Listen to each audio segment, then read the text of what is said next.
불신앙의 도전과 위협 앞에 선 우리의 신앙은 어떤 자세와 태도를 가져야 할까요? 오늘 본문을 통해서 불신앙 앞에서 우리의 삶의 자세를 돌이켜보기를 원합니다. 이제 성경을 봉독합니다. 오늘의 말씀은 이스라엘 군대를 모욕하는 골리앗, 사무엘상 17장 1절에서 11절까지입니다. 블레셋 사람들이 또 전쟁을 일으키려고 군인들을 모두 모아 유다의 소고에 집결시키고 소고와 아세가 사이에 있는 에베스담빔에 진을 쳤다. 사울도 이스라엘 군인들을 집결시켜 엘라 평지에 진을 친 뒤에 블레셋 군인들과 맞서서 싸울 전열을 갖추었다. 그리하여 블레셋과 이스라엘이 골짜기를 사이에 두고 이쪽 저쪽 산 위에서 맞서서 버티고 있었다. 블레셋 진에서 가드 사람 골리앗이라는 장수가 싸움을 걸려고 나섰다. 그는 키가 6규빗하고도 한 뼘이나 더 되었다. 머리에는 노수로 만든 투구를 쓰고 몸에는 비늘 갑옷을 입었는데 그 갑옷의 무게는 놋 5,000세겔이나 되었다. 다리에는 노수로 만든 각반을 차고 어깨에는 노수로 만든 창을 메고 있었다. 그의 창자루는 배틀의 용두머리만큼 굵었고 그 창날의 무게는 쇠 600세겔이나 되었다. 그의 앞에서는 방패를 든 사람이 걸어 나왔다. 골리앗이 나와서 이스라엘 전설을 마주보고 고함을 질렀다. 너희는 어쩌자고 나와서 전열을 갖추었느냐? 나는 블레셋 사람이고 너희는 사울의 종들이 아니냐? 너희는 내 앞에 나설 만한 사람을 하나 뽑아서 나에게 보내어라. 그가 나를 쳐 죽여 이기면 우리가 너희의 종이 되겠다. 그러나 내가 그를 쳐 죽여 이기면 너희가 우리의 종이 되어서 우리를 섬겨야 한다. 이 블레셋 사람이 다시 고함을 질렀다. 내가 오늘 이스라엘 군대를 이처럼 모욕하였으니 너희는 어서 나에게 한 사람을 내보내어 나하고 맞붙어 싸우게 하여라. 사울과 온 이스라엘은 그 블레셋 사람이 하는 말을 듣고 몹시 놀라서 떨기만 하였다. 오늘 본문에는 이스라엘을 공격한 블레셋 군대와 그 군대의 대표 장수로 골리앗이 소개되고 있습니다. 블레셋의 침략에 맞서 이스라엘 군대도 엘라 골짜기에 진을 치고 맞서게 된 것입니다.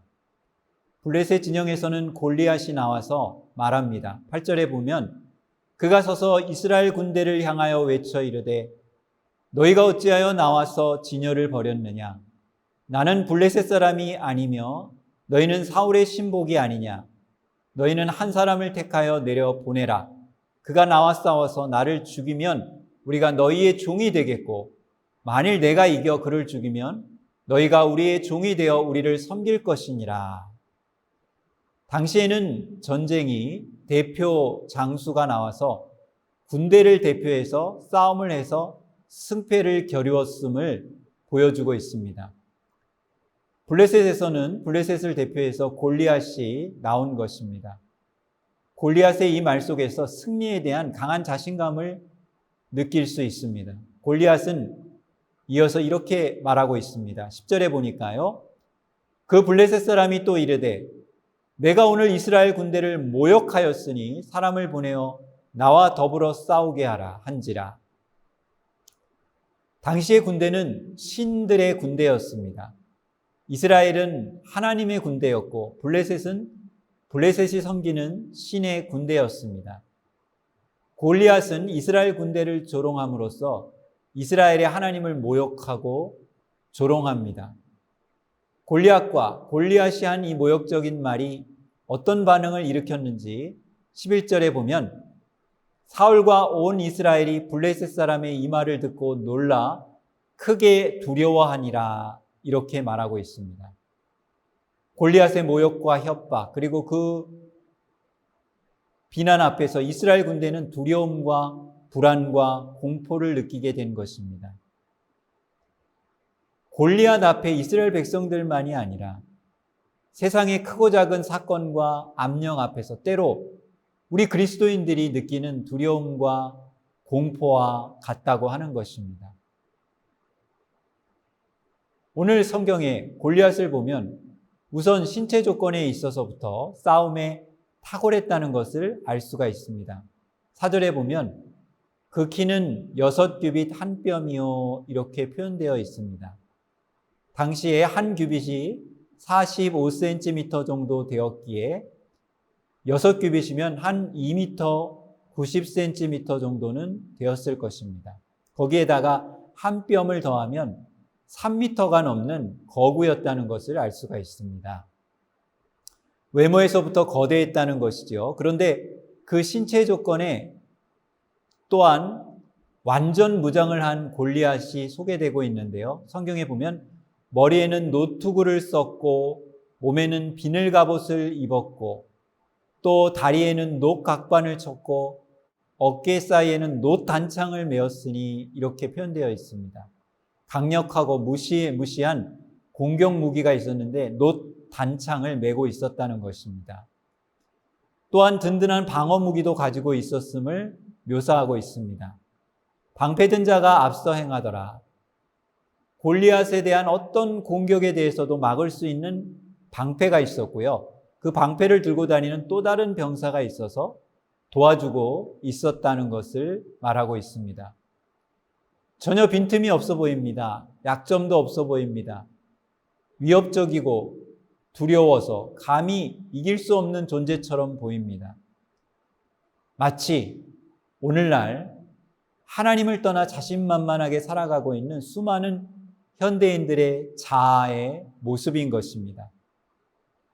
현대인들은 자아를 통해서 자신의 능력을 믿고 자신의 힘을 의지하며 살아가고 있는 것이죠. 세상 속에서 점점 자신을 갖도록 도구를 가지고 무장해가는 현대인들의 모습을 보게 됩니다. 돈으로 무장하고 명예로 무장하고 권세로 무장합니다. 그리고 자신을 방어하고 합리화하고 변호하기도 하는 것입니다.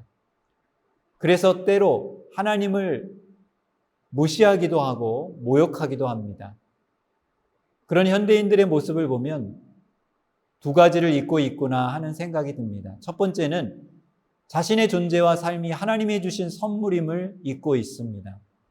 그래서 감사하지 못하고 있는 것이지요. 두 번째는 자신이 아무리 완벽함을 추구한다고 할지라도 하나님 앞에서 불완전하고 연약한 존재임을 잊고 있습니다. 그래서 겸손하지 못한 현대인들의 모습을 보게 됩니다. 세상을 살아가다 보면 수많은 골리앗을 만나게 됩니다. 때로 그 골리앗 앞에서 기죽거나 주눅들기도 합니다. 그러나 우리는 자신을 믿고 교만한 골리앗 앞에서 두려움이 아니라 오히려 긍휼히 여겨야 하고요. 기도하며 참된 자신을 찾도록 복음을 전해야 할 줄로 믿습니다. 우리 시간 함께 기도하도록 하겠습니다. 하나님, 골리앗 앞에서 두려워하지 말게 하옵소서. 겸손히 하나님을 바라보게 하시고 도움을 구하게 하여 주옵소서. 하나님의 자녀들을 믿음 가운데 지켜주시고 믿음으로 승리하게 하옵소서. 예수님의 이름으로 기도합니다. 아멘.